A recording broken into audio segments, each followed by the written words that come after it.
अस्सलामुअलैकुम वरहमतुल्लाह। उम्मीद के मिजाज गिरामी बखैर होगा।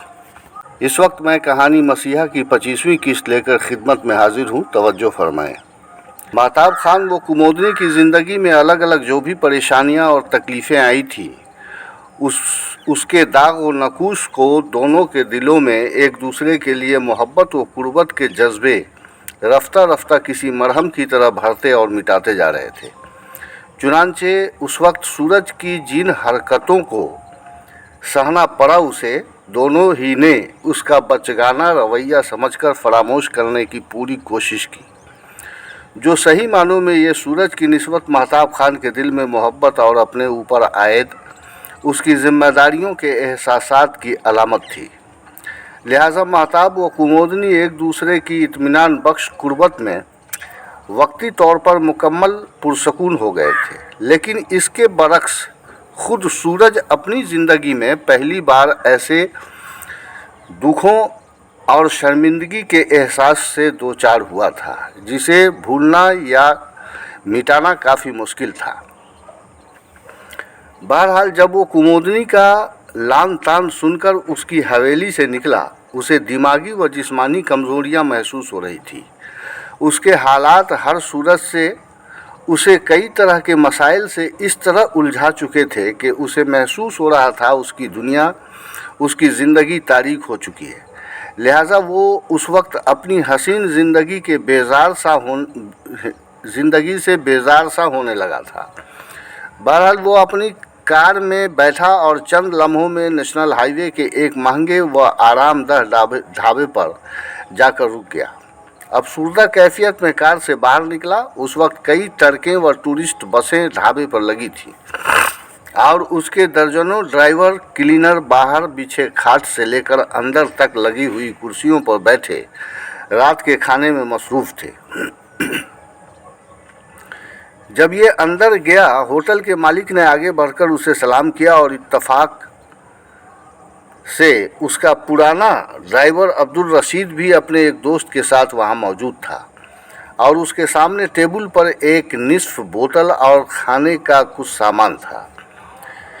वो गुज़श्ता दिन बम्बई से वापस घर आया था। दरअसल महताब खान के अगवा होने के बाद उसका गम तो उसे खाए जा ही रहा था।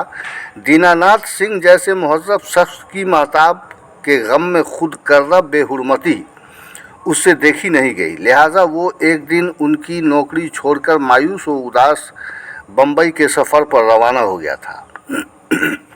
वहाँ उसे चंद दिनों में ही एक फ़िल्म प्रोड्यूसर के यहाँ ड्राइविंग की मुलाजमत मिल गई थी। फिर कुछ दिनों बाद ही अपनी बीवी और दोनों छोटे छोटे बच्चा बच्ची को बुला लिया। चुनांचे प्रोड्यूसर की अता करदा सर्वेंट क्वार्टर में रहने लगा था। अब इस वक्त वो होटल में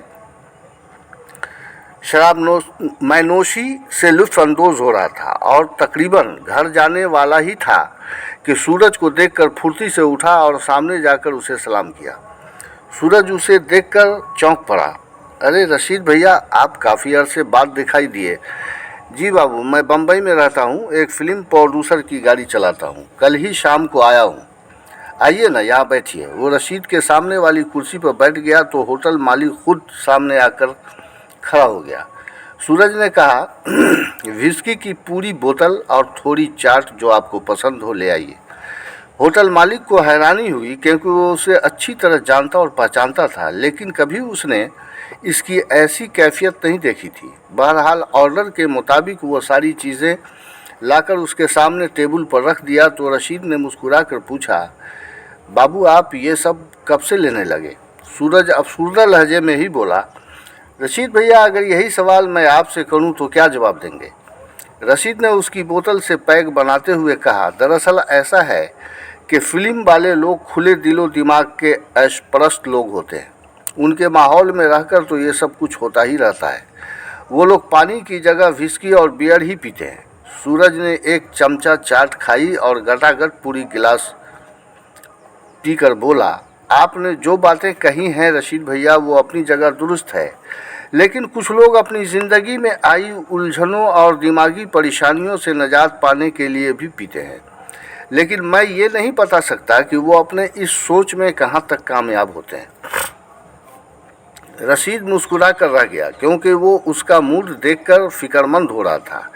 बहरहाल 2 पैग, 4 पैग, 6 पैग, गोया बोतल की आधी से ज़्यादा शराब उसने पी ली और सर झुकाए खामोश बैठा रहा। सभी देखते रहे। उसकी आंखों से अश्क की बूंदें टूटकर शराब से भरे गिलास में टप टप गिरने लगे थे।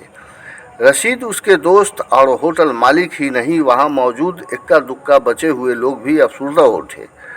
रशीद बोला, सूरज बाबू, अब और नहीं। मुझे नहीं पता कि आप किस उलझन में गिरफ्तार हैं, लेकिन आप तो उलझन व परेशानियों को भूलने की बजाय और भी ज़्यादा इमोशनल हो रहे हैं।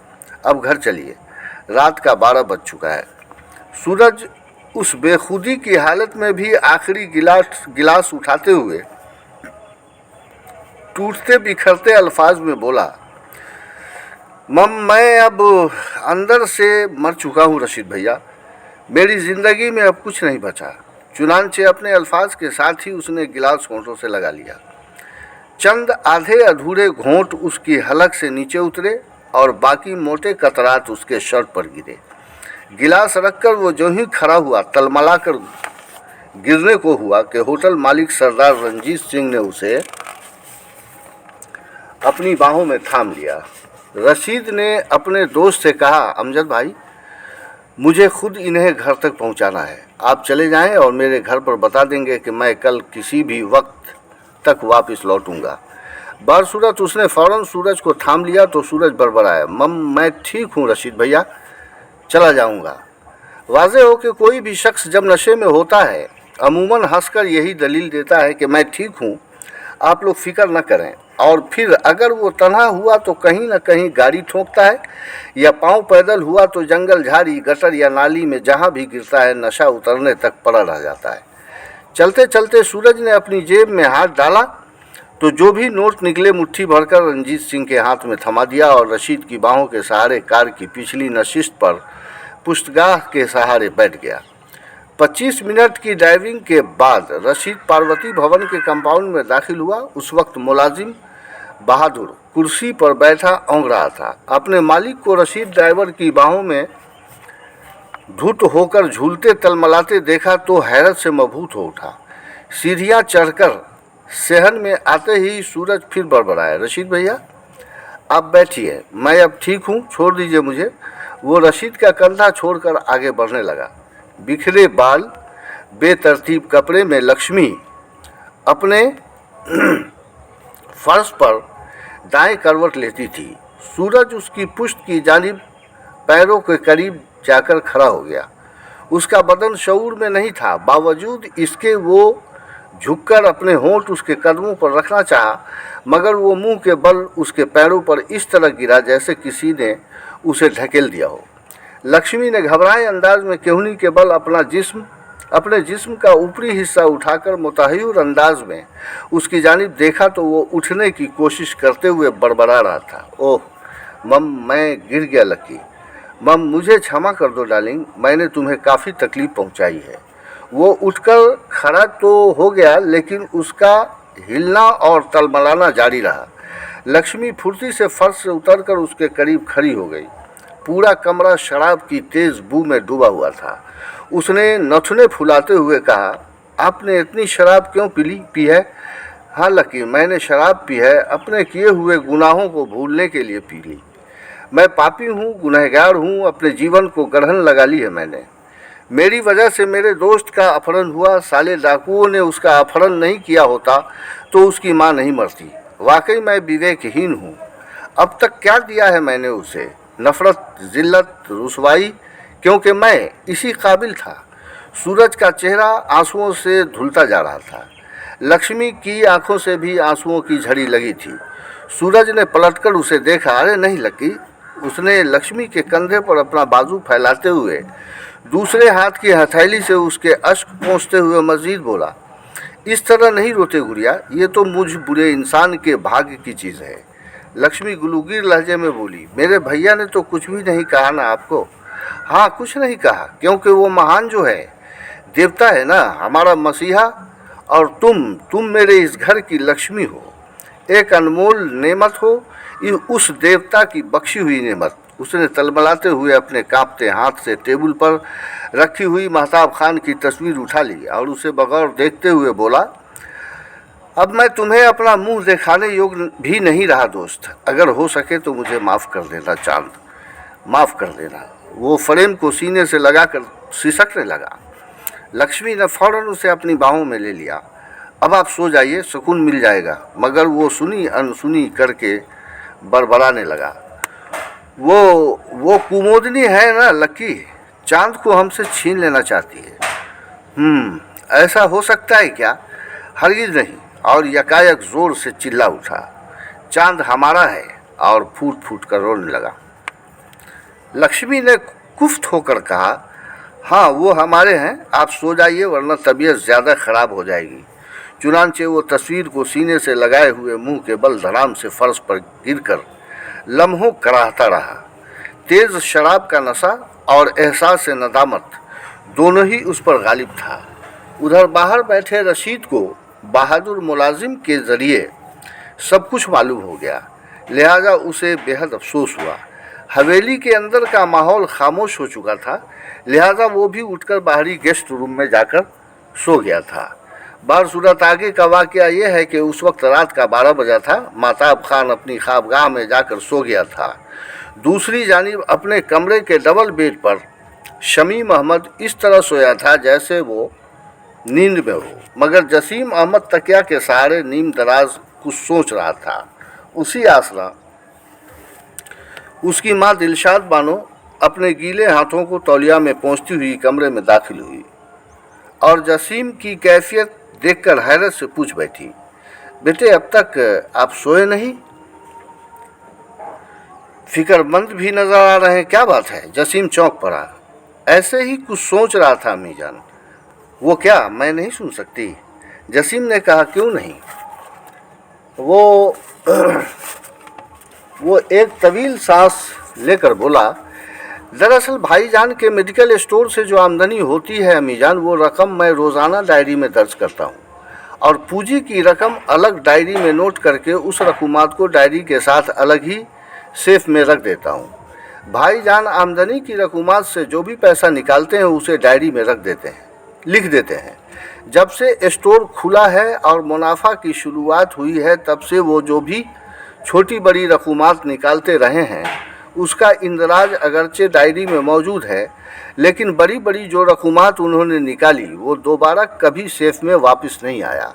लिहाजा फ़िक्रमंद हूँ कि ये रकूमात उन्होंने कहाँ खर्च किए या किसको दिए हैं। दिलशाद बानो ने हैरत से पूछा, तो क्या तुम अपने भाईजान से उसका हिसाब चाहते हो? नहीं अम्मी जान, ऐसी न तो मेरी मजाल है और न कोई हक। चूँकि भाईजान दिलो दिमाग से ही नहीं हाथों से भी खुले हैं, लिहाजा मुझे तशवीश हो रही है कि कहीं कोई हमारे भाईजान से वक्तन फ़वक्तन मोटी रकूमात की ठगी तो नहीं कर रहा है, क्योंकि अगर वो किसी दीगर कारोबार में इतनी रकूमात सर्फ करते तो मुझसे हरगिज़ नहीं छुपाते। बेटा की बातें सुनकर दिलशाद बानो भी थोड़ी देर के लिए फ़िक्रमंद हुई, मगर बावजूद इसके वो बोली, जो भी हो बेटा, लेकिन तुम भूल से भी इस बाबत उनसे कुछ मत पूछना। उसी पल करवट बदलते हुए शमीम बोला, यही बात मैं भी कहना चाहता था अम्मी जान, क्योंकि सारी आमदनी और कमाई भाईजान की मिल्कियत है। उनके जो दिल में आएगा करेंगे, वो बच्चे नहीं हैं और उनसे कोई गलती भी हो सकती है, ऐसा हम तसव्वुर भी नहीं कर सकते। हालांकि हर बातें वो हम लोगों से शेयर करते हैं। मुमकिन है उनकी ज़िंदगी के कुछ मामलात ऐसे भी हों जिसे वो हमें नहीं बताना चाहते, तो फिर मैं समझता हूँ कि मुमकिन है वो कोई तकलीफ की बात ही होगी जिसे शेयर करके हमें परेशानी में डालना नहीं चाहते होंगे। दिलशाद बानो फ़ौरन बोली, बेशक बेटे, आखिर हम लोग भी तो अपनी ज़रूरियात ज़िंदगी को पूरी करने के लिए उनकी इसी आमदनी से बगैर उनसे पूछे पैसे खर्च करते हैं। लेकिन बाबू ने कभी इस पर कोई तवज्जो दी है क्या? जसीम ने कहा, हाँ मीजान, ये बात तो बिल्कुल सही है। दिलशाद ने फिर कहा, अब देख लो, गुज़श्ता दिनों की ही बात है। बाबू ने तुमसे ही मशवरा किया और कहा कि राजिंदर भाई के लिए मोटरसाइकिल ख़रीद दीजिए। वो साइकिल से कब तक स्टोर पर आमदो रफ्त करते रहेंगे? ख़ासकर उन्हें गांव जाना होता है तो रात 10 बजे के बाद कितनी परेशानी उठानी पड़ती है। बाल बच्चों वाले हैं, अपनी कारकर्दगी की जिम्मेदारियों के सबब हफ्तों वो घर नहीं जा पाते हैं। वैसे भी इस वक्त उनकी बीवी प्रेग्नेंट है, लिहाजा उनकी निगरानी ज़रूरी है। मोटरसाइकिल होगी तो ये रोज़ ही अपने घर आमदोरफ्त कर सकते हैं। तुमने देखा होगा बेटे के इनकी बातों को सुनकर करीब बैठे राजेंद्र का दिल भर आया था। अपने लिए अपने मालिक की हमदर्दी का एहसास ही तो था। राजेंद्र की आंखें भी भर आई थीं, जिसे छुपाने के लिए वो हम लोगों के दरमियान से उठकर बाहर चला गया था। जसीम ने पुरसकून लहजे में कहा, मैं हर बात समझता हूँ अम्मी जान, मगर थोड़ा मशकूक इसलिए हुआ कि भाईजान की शराफत और फराखदिली से दीगर कोई शातिर फ़ायदा तो नहीं उठा रहा है। शमीम ने कहा, इम्पॉसिबल। आप इत्मीनान रखें भैया, भाईजान हमारे वालिद का किरदार अदा कर रहे हैं, जो हमारे अब्बू जान की बिसात भी नहीं थी। अपने अल्फाज के साथ ही वो तकिया में मुंह छुपाते हुए टांगे फैलाकर सो गया तो जसीम भी लंबा होकर लेट गया। गुमसुम बनी दिलशाद बानो भी शमीम के पहलू में लेटकर मज़कूरा मौजू पर देर तक गौर करती रही थी। चुनांचे दूसरे दिन महताब खान सुबह नाश्ते से फारिग होकर घर से निकला तो सीधा यशोदा भवन पहुंचा। उसे कुमोदनी को लेकर प्रभु दयाल अंकल के घर जाना था। उसने शाम को ही भाभीियों को फ़ोन करके इत्तला दे दी थी, लिहाजा प्रभु दयाल अंकल के घर में उस दिन त्योहारों जैसा समा था। 11 बजे जब वो कुमोदनी के साथ वहाँ पहुँचा, सादगी पसंद कुमोदनी का हुलिया बिल्कुल बहू जैसा था। उसने साड़ी ब्लाउज जेब तन कर रखा था और आंचल बदस्तूर उसकी पेशानी तक झुके थे। वाज़े हो के चमक दमक वाले कामदार मलबूसात उसे बचपन से ही पसंद नहीं थे।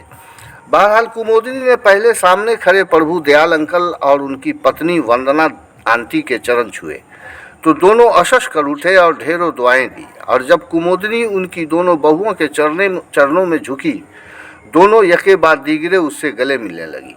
वो सभी कुमोदनी को पहली बार देख रही थी। छोटी बहू ने चंदन की हिदायत के मुताबिक फ़ौरन ज्वेलरी शॉप पर फ़ोन लगा दिया, लिहाजा इतला मिलते ही दोनों भाई 1 घंटा के लिए ज्वेलरी शॉप बंद करके भागे चले आए। कुमोदनी फ़ौरन सोफ़ा से उठकर दोनों भाइयों के कदमों में झुक गई और दोनों ने उसे आशीर्वाद दिया, लेकिन दोनों भाइयों यानी रंजन व चंदन ने उसे खुद नहीं उठाया, क्योंकि उसका बदन छूना उनके लिए उचित नहीं था। छोटे भाई की होने वाली लाडली पत्नी जो थी, चंदन ने इधर उधर ताकते हुए कहा, बाबू को नहीं देख रहा हूँ। तो उसकी पत्नी हंसकर बोली, देखिए ना, उन्हें आते आते चाय पीने की ख्वाहिश हो रही थी और हम सभी बहुरानी में व्यस्त हो गए, अतः वो खुद ही किचन में जाकर चाय बना रहे हैं। ये सुनकर सभी लोग हंसने लगे और इस तरह सभी लोग हाल नुमा कमरे में इकट्ठा हो गए थे। उसी आसना महताब खान चाय का ट्रे उठाए अंदर दाखिल हुआ। सभी लोग उसे फ़ख्र से देखकर मुस्कुराते हुए कप उठाने लगे तो रंजन ने हैरत से कहा, बाबू 1 कप चाय कम क्यों लाए हैं? महताब ने फ़ौरन कहा, इसलिए कि कुमो चाय नहीं पीती है भैया। रंजन चौंका, हाँ ऐसा क्यों? अब तो चाय इंसान की ज़िंदगी के लिए अहम ज़रूरत बन चुकी है। हाँ भैया, दुरुस्त फरमाया आपने, मगर ये मुंह जलने के डर से भी नहीं पीती है। महताब की मज़ाहिया बातें सुनकर सभी कहे लगाकर हंस पड़े और कुमोदनी शर्माकर मुस्कुराती हुई पहलू में बैठी बड़ी भाभी के शाने के अखब में मुंह छुपा ली थी। लम्हा भर बाद महताब अपने कप में आधी चाय बचाकर बोला, कुमोद लो ना, अब ठंडी हो चुकी है, पी लो, बेहतर रहेगा, वरना मुमकिन है हम लोगों का मैदा ख़राब हो जाए। उसकी फिर से मज़ाहिया बातें सुनकर कमरे में हंसी का सैलाब आ गया। कुमोदनी प्यार से गुर्राती हुई उठी और महताब से चाय की प्याली लेकर ओझल हो गई। दूसरे ही लम्हा वो चाय पीकर वापस आई और सारी प्यालियां समेटने लगी तो दोनों बहू को जैसे करंट सा लगा। बाप रे, ये क्या मेरी लाडली रानी, छोड़िए छोड़िए, हम लोग क्यों हैं? छोटी ने उसे बाजू से पकड़कर महताब के पहलू में बैठा दिया और दोनों की अथाह मोहब्बत की गहराई में हिचकोले खाती हुई वंदना आंटी भावनाओं में खोकर बड़बड़ाने लगी, हे भगवान, तू मेरे बच्चों के पवित्र जज्बे और उनके प्रेम प्रसंग की रक्षा करना पड़ो। दिल बाग बाग हो उठा है। मुख्तसर ये कि कुमोदनी का बढ़ चढ़ कर खैर मकदम और इस्तकबाल किया गया। सभी लोग कुमोदनी से बेहद मुतासिर हुए थे। चुनांचे लंच के बाद 3 बजे महताब और कुमोदनी को काफ़ी असरार के बाद वापसी की इजाज़त मिली थी। बदसूरत कार ड्राइविंग करते हुए सामने से पांव पैदल आते हुए रहमतनगर निवासी अब्दुल शकूर पर महताब खान की नज़र पड़ी, जो कलीम अहमद साहब के पड़ोस में ही आबाद थे। लिहाजा फ़ौरन कार रोक दी और बाहर निकलकर उन्हें सलाम किया तो शकूर साहब मचल उठे। खैर वाफियत के बाद महताब ने कहा, मामू जान आप मिल गए तो मेरा काम आसान हो गया। आप ये 10,000 रुपये लेते जाएं, कलीम मामू को दे देंगे और उनसे कह देंगे कि मैं एतवार के दिन कुछ मेहमानों के साथ उनके घर अपने भाई की मंगनी की रस्म पूरी करने आ रहा हूँ। जी जी मालूम है हमें, पूरे बाशिंदगान दयार इस रिश्ते से काफ़ी खुश हैं बेटे, शकूर ने अपने थैले में रुपए रखते हुए जवाब दिया था। और हाँ मामू जान, ये 200 रुपये आप रख लें, महताब ने कहा। रास्ते में कहीं नाश्ता चाय कर लेंगे, हम ऐसी जगह मिले हैं कि यहाँ दूर दूर तक कोई बेहतर होटल भी मौजूद नहीं है। अच्छा कोई बात नहीं, आपका बहुत बहुत शुक्रिया। एक बात और भी मामू जान। जी फरमाइए। हमारे साथ मेहमानों में 15-18 लोगों के करीब मर्द व ख़ातीन होंगे और उनमें ज़्यादा लोग गैर मुस्लिम होंगे, लिहाजा बेहतर होगा कि हलवाई बुलाकर कचौड़ी सब्जी और मिठाइयों का ही इंतज़ाम हो तो ज़्यादा मुनासिब होगा। बहुत अच्छा बाबू, मैं अभी पहुंचकर सारी बातें कलीम बाबू को बताऊंगा। जी बहुत बहुत शुक्रिया, अस्सलाम वालेकुम। और वो कार में बैठकर आगे बढ़ गया। मोती झील की मुख्तलिफ़ दुकानों से कुमुदनी के पसंद के मुताबिक नाजिया के लिए बेशकीमती चोली घाघरा खरीदी और टेलरिंग हाउस में पहले से दिए हुए शलवार जंपर के 4 सिले हुए सूट लिए। वंदना ज्वेलरी से सोने की खूबसूरत अंगूठी और 20 ग्राम का लॉकेट खरीदा और यशोदा भवन पहुंचा। शाम की चाय उसने कुमुदनी के साथ ही पी और रात के 10 बजे तक कुमुदनी ने उसे अपनी कुर्बत में ही रखा। रात 10:30 बजे घर वापस लौटा तो जसीम, शमीम व राजिंदर भी स्टोर से आ चुके थे और सभी उसके मुंतज़िर थे। महताब खान सारे सामानों के साथ कमरे में दाखिल हुआ तो दिलशाद बानो व समीदुलनिसा फ़ौरन उन सामानों पर टूट पड़ी। हर एक कपड़े और जेवरात का जायज़ा लिया और अशश कर उठी। शमीम ने कहा, वाह, इतने बेशकीमत मलबूसात और जेवरात देखकर भूख के मारे पेट में खुरबुराहट होने लगी। वैसे सिर्फ एक छोटे से नथ की कमी रह गई भाईजान। महताब धीरे से हंसकर बोला, अरे वाह, मुझे तुमको अपने साथ ले जाना चाहिए था। इन सब मामलों में तुम मुझसे ज़्यादा तजुर्बेकार मालूम होते हो। सभी लोग उसकी बातों पर हंसने लगे तो महताब ने मज़ीद कहा, अभी 5 दिन का वक्त बाकी है शमीम बाबू, वो भी ले ली जाएगी। हम लोगों को मेहमान की हैसियत से रहमतनगर एतवार को चलना है। इत्तफाक से शकूर मामू मिल गए थे, उनकी मार्फत कलीम मामू को खबर भेज दी है। कल से कल के बाद हलवाई आएगा, बतौर तहाइफ खाजा और नफीस किस्म के लड्डू व दीगर मिठाइयाँ यहीं घर पर बनेंगी। बहरहाल अब अभी खाने का इंतज़ाम कीजिए समीदुल हुआ, वरना मियाँ शमीम के सब्र का पैमाना छलक पड़ेगा। शमीम ने मुस्कुराकर फ़ौरन घुटनों में मुंह छुपा लिया तो सभी हंस पड़े थे। बहरहाल यहाँ मैंने 25वीं किस्त मुकम्मल की, बाकी आइंदा इंशाअल्लाह। अस्सलामु अलैकुम।